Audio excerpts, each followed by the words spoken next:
नमस्कार दोस्तों, आप सभी का स्वागत है आपके अपने YouTube channel fine art with Meenu में। तो मैं आप सबको ये बता दूं कि एचटेट का जो पेपर अभी हुआ है, जिसके उसमें 90 से ज्यादा नंबर बन रहे हैं आंसर की के हिसाब से, तो वो अपनी तैयारी अभी से स्क्रीनिंग की स्टार्ट कर दीजिए। क्योंकि पेपर चाहे कभी भी हो, आपको तैयारी शुरू से करनी है। एक बार तैयारी करके छोड़ दोगे तो बाद में रिवाइज करने पर आपको सारा वापस से रिवाइज हो जाएगा। तो आपको अभी से अपनी तैयारी शुरू कर देनी है स्क्रीनिंग के पेपर की। तो दोस्तों, मैं आपके लिए लेके आई हूँ टीजीटी आर्ट का सिलेबस, स्क्रीनिंग में जो जो आता है। तो दोस्तों, इसमें मैं सबसे आपको बता दूं कि इसमें 100 नंबर का पेपर होता है, जो कि ऑब्जेक्टिव होता है। और उसमें आपका 50 नंबर का जो होता है वो आपका सब्जेक्ट होता है। उसके बाद आपकी हरियाणा जीके होती है 20 नंबर की, वो होती है। टीचिंग एप्टीट्यूड या लीडरशिप ये होती है 15 नंबर की। रोड सेफ्टी होती है 5 नंबर का, और ईवीएस होती है आपकी 10 नंबर की। तो टोटल मिला के आपका 100 नंबर का पेपर आता है। और पीजीटी में भी ऐसे ही होता है। पहले 100 नंबर का आपका कॉमन पेपर होने वाला है, जो अभी ये टीजीटी वाला है, ये सेम। उसके बाद एक आपका रिटन एग्जाम होगा सब्जेक्टिव, जो होगा 150 नंबर का। उस पे आपकी कट ऑफ लगेगी, फिर आपका इंटरव्यू होगा पीजीटी के लिए। तो ये टीजीटी आर्ट का सिलेबस है, ये आप देख लीजिए। ये सबसे पहले है इन्वायरमेंटल अवेयरनेस, ये है ईवीएस। तो इसमें ये इंट्रोडक्शन है, आप ये अच्छे से पढ़ लेना। Basic of ecology, ecosystem concept, ये सभी टॉपिक आपको अच्छे से कर लेने हैं। ये नोट कर लेना, आप वीडियो को देख लेना अच्छे से। तो दोस्तों, इसके बाद इसी में है ईवीएस में air and noise pollution, water and soil pollution, water pollution, impurities in water, cause of water pollution, source of water pollution, effect of water pollution on human health, concept of DO, BOD, COD. ये आप देख लेना एक बार search करके सारे topics, और आप इनकी अच्छे से तैयारी करते रहना। इसी में आगे impact of energy uses on environment, global warming, green house effect, ये आपके सारे ईवीएस के टॉपिक रहने वाले हैं। ये आप पढ़ लेना। हरियाणा जीके में क्या क्या आएगा वो देखो। हरियाणा जनरल नॉलेज में ये आपकी आती है 20 नंबर की। इसमें हरियाणा की history, current affairs, literature, geography, civics, environment, culture etcetera, and welfare schemes run by state government of Haryana and provisions therein. ये आपके हरियाणा जीके के टॉपिक्स हैं, ये आपको अच्छे से कर लेने हैं। आपको करंट अफेयर पे ज्यादा फोकस करना होगा, क्योंकि करंट अफेयर में से बहुत ज्यादा क्वेश्चन पूछे जाते हैं। नेक्स्ट है आपका रोड सेफ्टी है, जो वो आपका 5 नंबर का आएगा। इसमें आपको क्या क्या पढ़ना है देखो। Traffic rules, importance of traffic rules, authority of implement traffic rules, punishment for violating traffic rules, authority to issue driving license, produce to get driving license, classification of vehicles, traffic signals, signs मतलब जो होते हैं वो सारे आपको पढ़ लेने हैं। अगला है ये 4th number, prospective on education and leadership. तो इसी को हम टीचिंग एप्टीट्यूड भी बोल देते हैं। ये आपका आएगा 15 नंबर का। इसमें अंडरस्टैंडिंग द लर्नर, लर्नर को समझना है आपको। जैसे इसमें टॉपिक्स दे रखे हैं, कॉन्सेप्ट ऑफ ग्रोथ, ये सारे आप टॉपिक एक एक करके देख के और आप पढ़ लेना। इसके बाद है आपका ये इसी के अंदर है second part, understanding teaching learning, theoretical perspective on learning, behaviorism, cognitivism, and constructivism with special reference to their implications for the role of teacher पढ़ लेना है। the role of learner, nature of teacher, student relationship, choice of teaching method, classroom environment, understanding of discipline, power, etc. ये आपको सारे topic पढ़ लेने हैं। Syllabus बहुत ज्यादा लंबा है दे रखा है इन्होंने, इसलिए आपको अभी से तैयारी स्टार्ट कर देनी होगी। इसके बाद इसी में है factor affecting learning and their implication for designing classroom instructions, planning student activity, creating learning spaces in school. ये आपको सारे पढ़ लेने हैं। इसी में ये आगे दे रखे हैं, ये भी आप देख लेना, NEP 2020 वगैरह। ये सारे टॉपिक आपको पढ़ने हैं, बहुत ज्यादा टॉपिक दे रखे हैं, लेकिन ये ज्यादा बड़े टॉपिक नहीं है, आपको छोटे छोटे टॉपिक हैं, ये आप पढ़ लेना। इसके बाद इसी में है creating conductive learning environment, school organisation and leadership. इसी में है आगे है ये पर्सपेक्टिव इन एजुकेशन यानी कि NEP 2020, early childhood care and education, the foundation of learning, foundation literacy and numeracy, सर्कुलम and pedagogy in schools. ये आपको सारे कंप्लीट पढ़ लेने। आपकी टीचिंग एप्टीट्यूड आएगा 15 नंबर का। और अब ये है TGT आर्ट का सिलेबस। ये आपका HTET करने के बाद 50 नंबर का ये आएगा स्क्रीनिंग के पेपर में। सबसे ज्यादा इसी की वेटेज है, आपको इसमें पास होना बहुत जरूरी है, मतलब कि यही आपके नंबर बनाएगा। और मेन सब्जेक्ट जो आपको पढ़ाना है उसी में आपकी पकड़ अच्छी होनी चाहिए। तो इसमें सिलेबस देखिए दोस्तों, ये है यूनिट 1 है general characteristics of visual art, fundamentals of visual art, space, form, size, shape, line, colour. ये सारे फंडामेंटल यानी एलिमेंट्स ऑफ आर्ट है, ये सारे आपको पढ़ लेने हैं अच्छे से।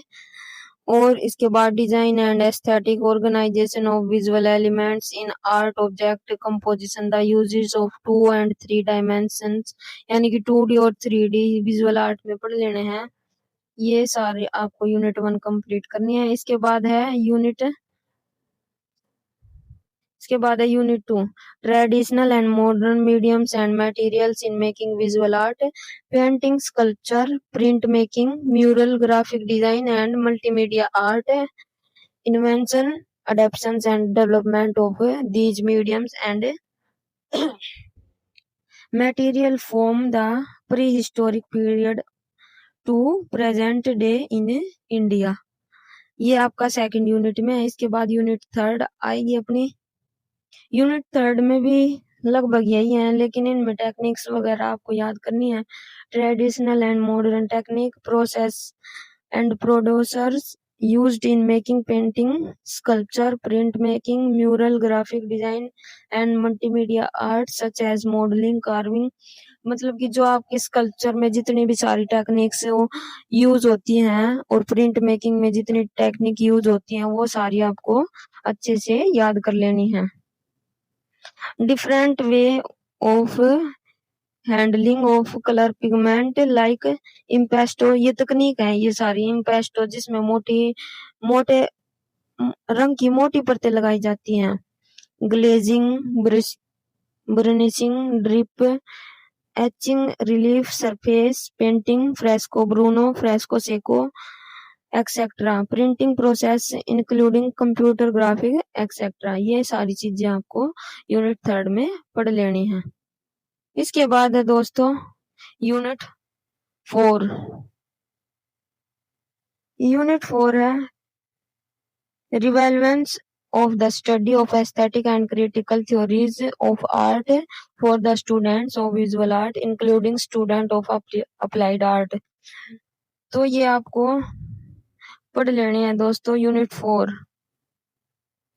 इसके बाद है unit 5 study of landmark phases and artist in Indian art history from pre historic times of contemporary phase from the point of view materials, technique, style, theme, formal and stylistic development.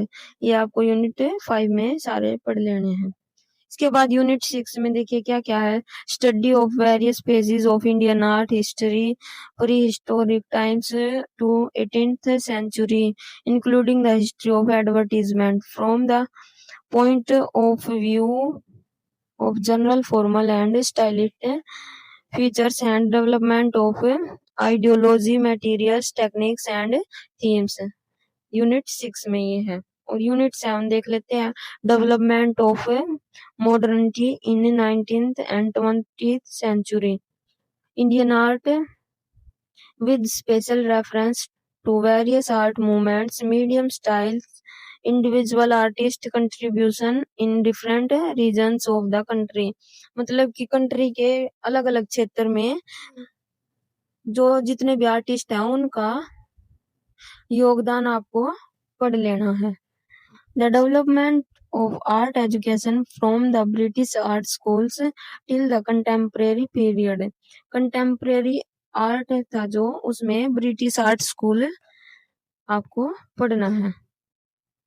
Next unit है इसके बाद unit 8 the significance of the study of tribal folk and popular arts and crafts practice from all over the India for the modern artist, including applied art from the point of from technique, content and concept। यह है दोस्तों unit 8 आपकी। इसके बाद है unit 9। Unit 9 में क्या क्या दे रखा है दोस्तों, ये आप देख सकते हैं। knowledge of principal elements, perspective values, fundamentals of paintings, visual principle, image, chronology of the development of ideas। chronology मतलब कि एक सत्र पे, मतलब कि पहले कौन आया था उसके बाद कौन आया, पूरा विकास आपको पढ़ लेना है। ये है पूरा यूनिट 9। इसके बाद दोस्तों यूनिट 10 देख लेते हैं। यूनिट 10 में दे रखा आपका media and materials and their use, sketching and drawing, application of materials, oil painting, old master process, glazing and scumbling, priming on of canvas, different types of oil brushing, मतलब कितने प्रकार के ऑयल होते हैं, ब्रश एक्सेट्रा, ये आपको पढ़ लेनी है। Tempera and gouache and their uses in printing in both traditional and non-traditional art, wash method on paper and silk, acrylic, pastel, mixed media, watercolor and mural। लगभग आपको कंप्लीट जितना भी सिलेबस होता है आपको सब कुछ इसमें दे दिया गया है। दोस्तों आपको ज्यादा टेंशन नहीं लेनी। इसके बाद आपका यूनिट 11 है, इसमें है टाइप्स ऑफ पेंटिंग। पेंटिंग कितने प्रकार की होती हैं वो आपको बतानी है। Open air paintings, portrait painting, study of head and full length figure, male and female, landscape painting etcetera, paintings under different art movement, still life. ये सब आपको यूनिट 11 में पढ़ना है।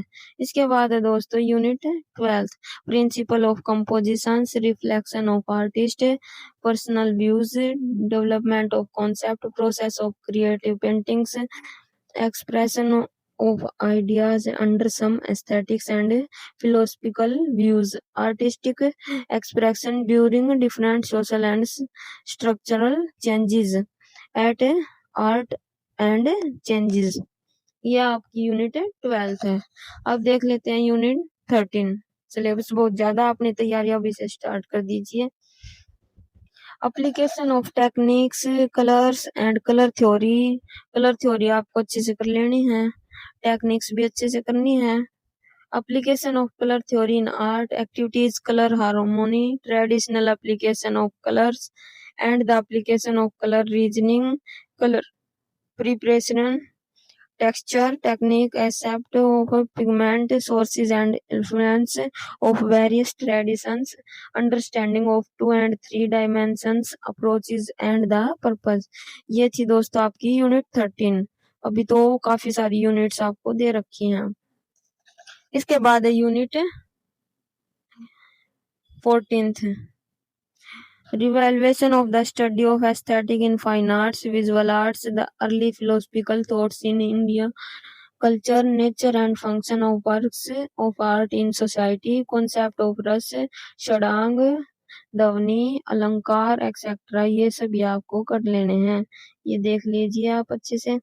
concept of art and beauty, idea, imagination, instructions from and contents, Indian paintings, mural, Ajanta, Bagh and later mural traditions, manuscript painting, miniature painting, folk and tribal painting। ये सब आपकी unit 14 में करनी है। इसके बाद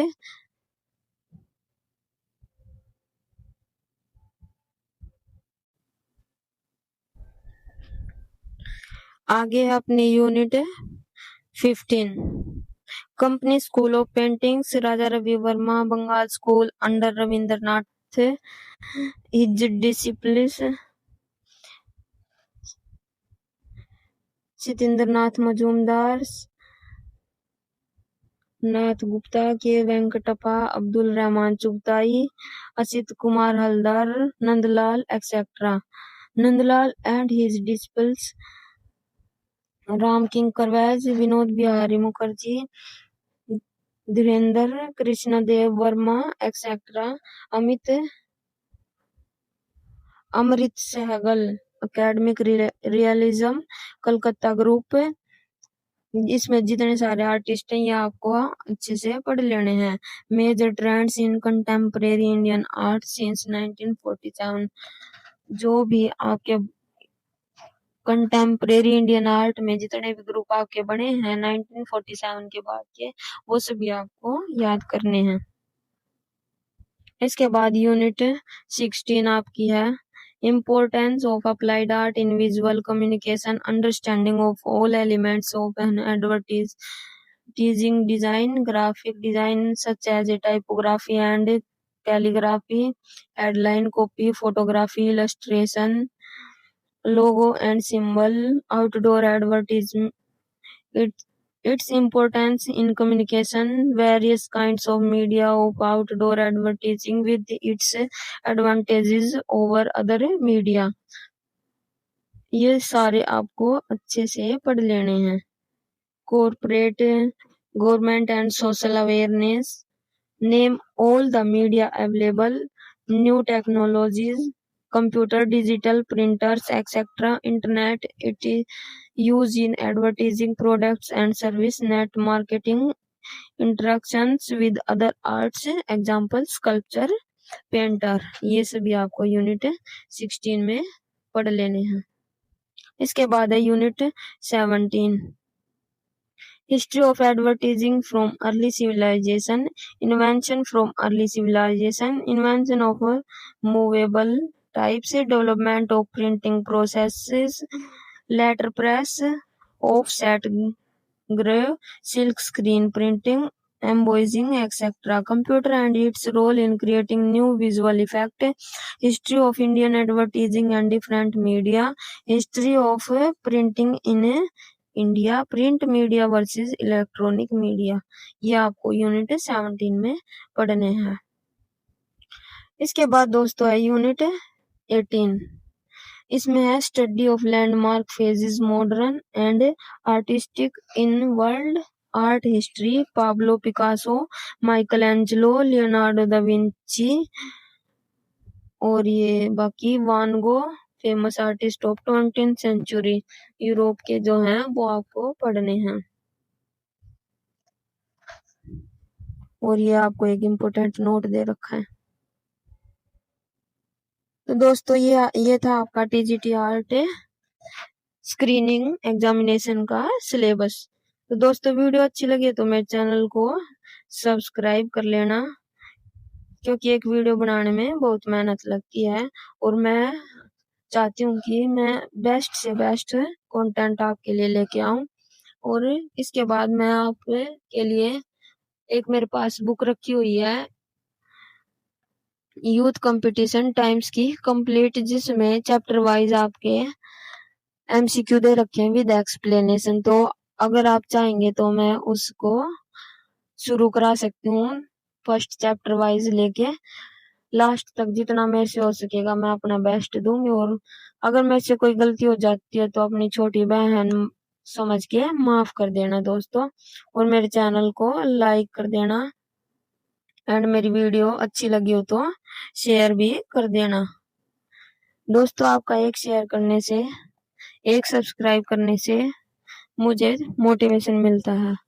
और मेरी वीडियो में कोई त्रुटि हो जाए तो मुझे माफ कर दिया करो क्योंकि अभी मैंने शुरुआत की है थोड़ी बहुत हड़बड़ाहट हो जाती है। अगर कोई गलती हो जाए मेरे से तो आप कमेंट में बता सकते हैं।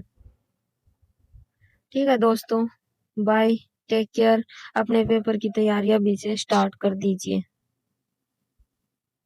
और नेक्स्ट वीडियो में मैं आपके लिए लेके आऊंगी एचटेट पीजीटी फाइन आर्ट का स्क्रीनिंग का सिलेबस क्या क्या रहेगा आपके लिए। ठीक है दोस्तों।